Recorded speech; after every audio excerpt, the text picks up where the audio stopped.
Hello, আসসালামু আলাইকুম। Welcome back to my channel.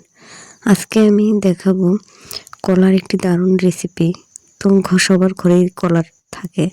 তো আমি এখানে দুটো কলা নিয়ে নিয়েছি, পিস করে কেটে নিয়েছি। আর পিস করে কাটা হয়ে গেলে আমি কলার খোসাগুলো ছাড়িয়ে নেব একটা একটা করে। তো কলার এই রেসিপিটা খুবই চমৎকার, দেখে অবশ্যই বাসায় ট্রাই করবেন এবং লাইক কমেন্ট করতে ভুলবে না। তো আমি এখন একটা একটা করে কলাগুলো ছিলে নিয়েছি। তো কলাগুলো আমার সেলা হয়ে গেছে। এখন আমি কলাগুলো চটকে নেব একটি কাঁটা চামচের সাহায্যে।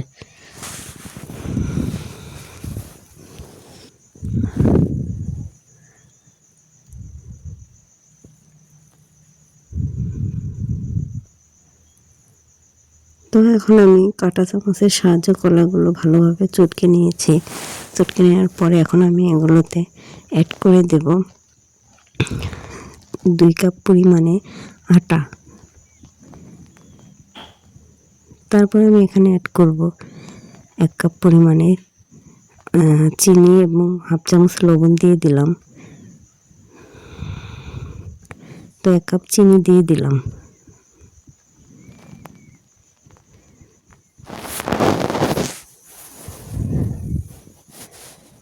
তারপরে দিয়ে দেব হাফ চামচ বেকিং পাউডার।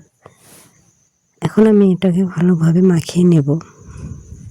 তো আস্তে আস্তে মাখাতে হবে যাতে পুরো আটাটা ভালোভাবে কলার সাথে মিশে যায়। তারপরে হালকা একটু পানি দিয়ে নেব।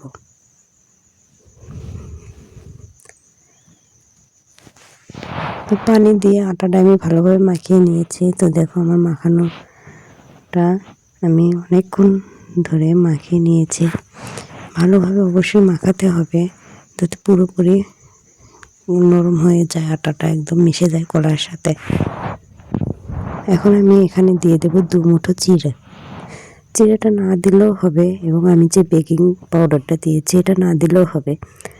তো তোমাদের ঘরে যদি থাকে অবশ্যই দেবে, তাহলে খেতে আর একটু ভালো হবে। তারপর আমি একটি প্যানে দিয়ে দেব তেল।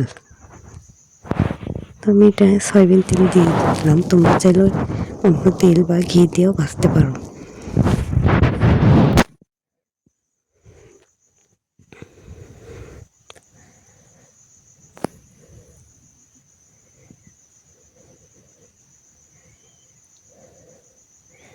তারপরে তেলটা গরম হয়ে গেলে আমি এখানে দিয়ে দেবো যে আটাটা আমি গুলিয়ে নিয়েছিলাম, সেটা আমি এখন এখানে দিয়ে দেবো ছোটো ছোটো করে।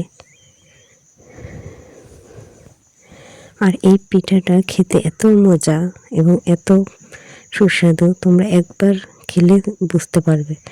আর অবশ্যই বন্ধুরা লাইক কমেন্ট শেয়ার করতে ভুলবেন। আমার চ্যানেলটিকে ভালো লেগে থাকলে অবশ্যই কমেন্ট করবে। তো আমি 5 মিনিট ঢেকে রাখার পরে পুরো পিঠাটা উল্টে দেব।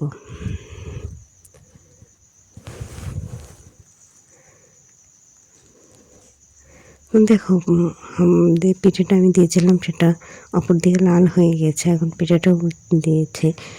যখন দেখবো যে পিঠাটা আমার একবারে লাল হয়ে গেছে তখন আমি তুলে নেব। তো এই দেখো আমার পিঠা হয়ে গেছে। আর অবশ্যই বাড়িতে ট্রাই করবে। আল্লাহ হাফেজ।